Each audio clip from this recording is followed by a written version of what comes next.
Okay friends, நண்டு குருமா. நண்டு வச்சு ஒரு சிம்பிளான ஒரு குருமா செய்ய போகிறோம். சரிங்களா? அதுக்கு ஒரு 3 டீஸ்பூன் ஆயில் காயட்டும். எண்ணெய் லைட்டாக காஞ்சிச்சு. பட்டை, லவங்கம், ஏலக்காய் போட்டுட்டு ஒரே ஒரு மீடியம் சைஸ் வெங்காயம். நம்ம எவ்வளோ பண்ணுறோம்னா இப்போது 1/2 கிலோ நண்டு, ஒரு 3 நண்டு எடுத்துருக்கேன், 4 நண்டு எடுத்துருக்கேன். சின்ன மீடியம் சைஸ் நண்டு 1/2 kg வந்துச்சு.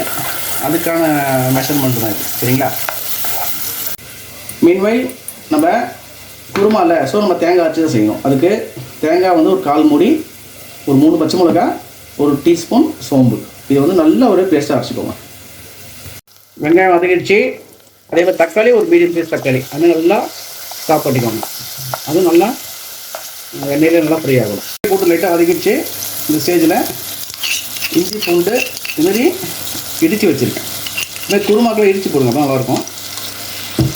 இது ஒரு 5 பல் பூண்டு, ஒரு சின்ன துண்டு இஞ்சி இல்லை, அப்படியே அந்த லைட்டாக எண்ணெய் வதக்குங்க. அந்த ஃப்ளேவர் அந்த மசாலாவில் வந்துடும். சரிங்களா? இஞ்சி பூண்டு போட்டு ஒரு 2 நிமிஷம் வதக்கிட்டோம். அந்த ஸ்டேஜில் ஒரு 1/2 டீஸ்பூன் மஞ்சள்தூள், ஒரு 2 டீஸ்பூன் குழம்பு மிளகாய் தூள். நல்லா திக்னஸ் கொடுக்கும், காரம் ரொம்ப இருக்காது. தூள் போட்டு மிக்ஸ் ஆகிடுச்சு.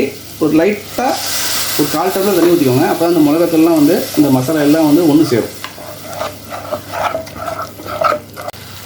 பாருங்கள் ஃப்ரெண்ட்ஸ், அந்த எப்படி சொல்கிறது, ஒரு தொக்கு மாரி வந்துச்சு பாருங்கள். தண்ணி ஊற்றி அது எல்லாம் ஒன்று சேர்ந்துச்சு. இந்த ஸ்டேஜில் நம்ம வச்சுருந்த நண்டு நல்லா ஃப்ரெஷ்ஷாக வாஷ் பண்ணி கட் பண்ணி வச்சுருக்கோம். அதை அப்படி போடுறோம். ஓகே ஃப்ரெண்ட்ஸ், நண்டு போட்டு லைட்டாக கரைச்சிட்டோம். கொஞ்சம் தண்ணி ஊற்றி அதை வேக வைங்க.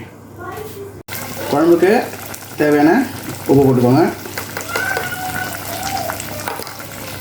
அதுக்கப்புறம் நல்லா கொதி ஒரு 5 நிமிஷம் விட்டுட்டோம். நண்டு வெந்திருக்கோம். இந்த ஸ்டேஜில் நம்ம அரைச்சி வச்சோம்ல தேங்காய், அதை அப்படியே ஊற்றிக்கோங்க. போட்டு ரொம்ப கொதி கொடுக்கக்கூடாது. ஜஸ்ட் ஒரு கொதி வந்தோடனே ஆஃப் பண்ணிடலாம். சரிங்களா? ஃப்ரெண்ட்ஸ், உப்பு தேவையான அளவு போட்டுக்கோங்க.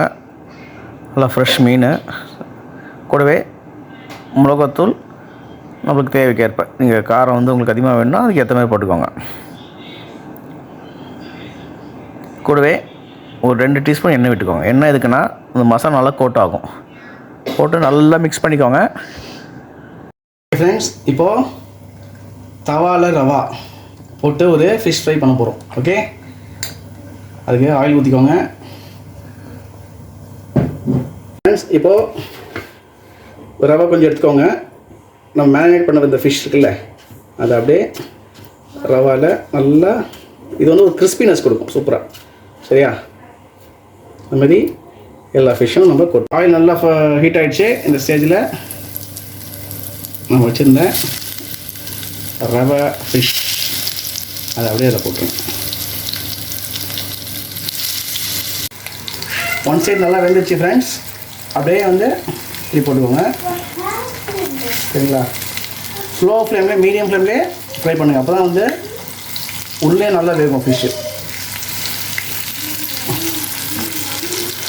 2 வாட்டி திருப்பி போட்டு நல்லா ஃப்ரை ஆகிடுச்சு பாருங்கள். லைட்டாக கோல்டன் ப்ரௌன் கலர் வந்துடும். இந்த ஸ்டேஜில் நம்ம ரிமூவ் பண்ணிடலாம்.